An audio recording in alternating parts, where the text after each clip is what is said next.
शुरू करें। सर एक साल से पुराना शव मिला है, क्या मामला था और क्या संज्ञान में किस तरीके से कार्रवाई की गई? मतलब मुकदमा नंबर 160/2023 पुलिस थाना सदर का प्रकरण था, जिसमें खरताराम का था परिवार में मुकदमा दर्ज कराया था पहले कि भाई 1 साल से इसमें पुलिस द्वारा कोई कार्रवाई नहीं की जा रही है। और चुनाव से पूर्व भी जब चुनाव शुरू हुए थे तो परिवार धरने पे बैठा था कि साहब हमारे प्रकरण नहीं हो, हम चुनाव का बहिष्कार करेंगे। ये बात मेरे संज्ञान में जब आई थी और मैं आए ज्वाइन किया जब भी, तो मैंने मौका देखा और विशेष टीम गठित की। प्रकरण ये घटना पूरी 2, 3, 4 मई 2023 की घटना थी। खरताराम तो जो इसकी पत्नी थी, जो इनके आपस में आटा साटे का था, तो पत्नी पहले घर पे नहीं आ रही थी, तो परिवार वालों को कहा कि भैया अलग रहेगा तो मैं आएंगे। तो उसकी पत्नी थी जो 2 मई 2023 को आई, 2 और 3 तारीख को रही और 4 की रात्रि को ये घटना घटित कर दी गई।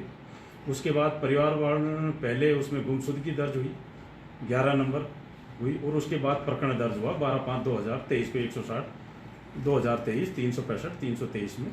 और पुलिस द्वारा पहले प्रयास किया जा रहा, अलग अलग वो था कि परिवार वाले पहले शुरू में ये दे रहे थे कि साहब उसकी हत्या हुई है, क्योंकि उसकी पत्नी द्वारा उस जो निवास है वहाँ कुहाड़ी से वार के थे और पैदल पैदल जहाँ जाने थे वहाँ भी खून के निशान थे।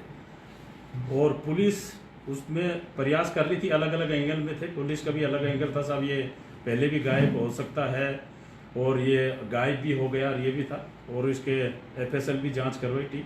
फिर दोबारा जब परिवार मिले, जब हमने एक विशेष टीम गठित की और ये लग गया कि भाई ये घटना अवश्य कारित की गई है, खरताराम अगर वो होता तो मिलता। एक तकनीकी टीम बनाई और CO साहब और एडिसन साहब ने नेतृत्व में एक टीम गठित की।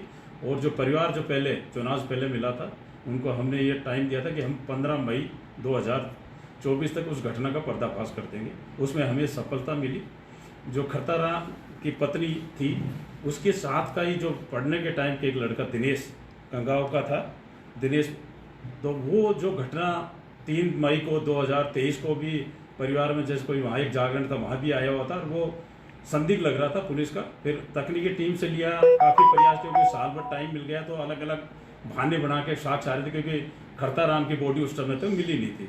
फिर ये चीज़ पूरी तरह पुलिस से सिद्ध हो गया कि भाई इनके द्वारा ये घटना वारित की है, तो इन्होंने उसको गिरफ्तार किया और इसकी इतला से खरताराम की जो इस कगाव जो है उसका गांव, वहाँ से इसकी बॉडी बरामद की और मेडिकल टीम द्वारा इसका पोस्टमार्टम कराया जा रहा है। इसमें जो और इसकी पत्नी है, अभी हमने दिनेश को गिरफ्तार किया है, उसकी पत्नी और जो मोटरसाइकिल में जो इसको साथ ले जाए उनको भी तुरंत ही गिरफ्तार किया जाएगा।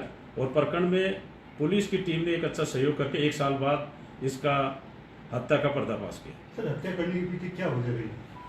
हत्या के पीछे जो इसकी पत्नी है, मेन स्कूल के समय थे उसके संबंध, ये कहो जो इलीगल टाइप के संबंध के तथ्य आए, परिवार द्वारा भी ये कहा गया था। एक दूसरे पर और भी आरोप लगे थे, भाई ये आदमी हो सकता है, ये है, और वो रहना नहीं चाहती। 3 दिन ही रही है, 3 दिन में घटना कारित करके वो अपने दूसरे दिन जैसे अपने घर परिवार के पास चले। सर, परिजनों ने आरोपी का मामला हो गया, जब नामजद आरोपियों के खिलाफ मामला परिजनों दर्ज कराया, उसके बावजूद भी पुलिस का मैं ये सत्य बिल्कुल सही स्वीकार करूंगा, उसमें पूर्व में जो आईओ थे उनकी जरूर कमी रही होगी।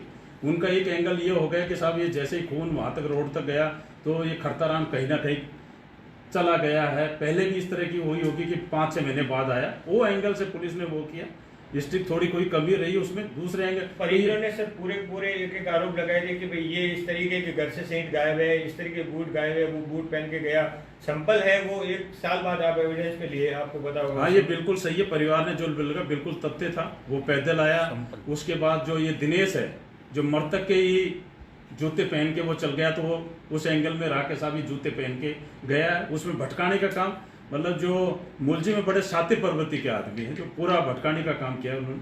जो जांच में पुलिसकर्मी रहे हैं उनके खिलाफ कोई एक्शन होगा? पुलिस में भी इसकी जांच कराएंगे, जिन्होंने भी लापरवाही बरती है इसकी अलग से जांच कराएंगे, उनके खिलाफ कार्रवाई की जाएगी। अब तक की कार्रवाई में कितनी मुलजिम बन रहे हैं, कितनी सामने है? अभी तक की जो तफ्तीश मोटा आ रहा है कि इसकी पत्नी और एक जो मोटरसाइकिल पर ले जाने व्यक्ति है, वो 3 व्यक्ति का अभी तक। सर, जांच में क्या बात सामने, उन लोगों ने हत्या किससे की है, कैसे हत्या का मेन जो है इसकी पत्नी और खरताराम के आपस में ये कोई अपना जो चारा काट के आया, वो उसके बाद नया खाना खाया। तो इसी बात में जो पहले जागरण की बात में लेके एक रात को जागरण पे कहीं पड़ोस में गई थी, उसमें आपस में इनकी कहा सुनी हुई दोनों की। तो कहा सुनी होकर दोनों भाई ये आप क्यों गए वहाँ गए, तो इस कहा सुनी के चक्कर में और चरित्र के ऊपर शक के ऊपर में इनकी कहा सुनी हुई। फिर उसकी पत्नी ने इस दिनेश को फ़ोन किया। दिनेश अपनी मोटरसाइकिल से जो रोड पे मोटरसाइकिल खड़ी करके पैदल अपने घर आकर उन्होंने वारदात की, कुल्हाड़ी से वार किया। उसकी पत्नी ने उसका सहयोग किया और फिर उसके बाद जब ये भाई मर गया तो एक रेगजीन के टाइप के जो अपनी गाड़ी में उसको पैक करके जो दिनेश है जो अपने खुद की बॉडी मतलब भारी है तो उठा के रोड तक लेकर एक साथी के द्वारा, जिसमें अभी पुलिस कर रही कार्रवाई, मोटरसाइकिल पर डाल के उस कुएं में अपने जो गाँव है उसमें उसको सर उसका लंबा टाइम बॉडी की क्या स्थिति? साथी को पुलिस ने हिरासत में लिया। हाँ, साथी को अभी ले लिया, पूरा सब तफ्तीश कर रहे हैं उसको। बॉडी की सर क्या हालत और है? अन्य भी इसमें अभी तक तफ्तीश में 3 का ही मोटा मोटा रोल आया है, इन्हीं का जो आया है परिवार का।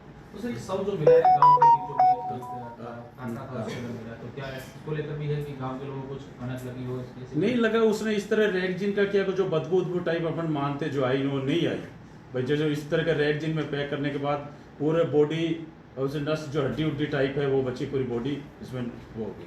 सर अभी क्या एफएसएल और जो पोस्टमार्टम करोगे, किस तरीके का पोस्टमार्टम करोगे? नहीं, मेडिकल बोर्ड से पोस्टमार्टम कराएंगे और जो भी एफएसएल की जो भी प्रक्रिया होती है लेंगे, डीएनए टेस्ट का, वो सारी चीज कार्रवाई करेंगे।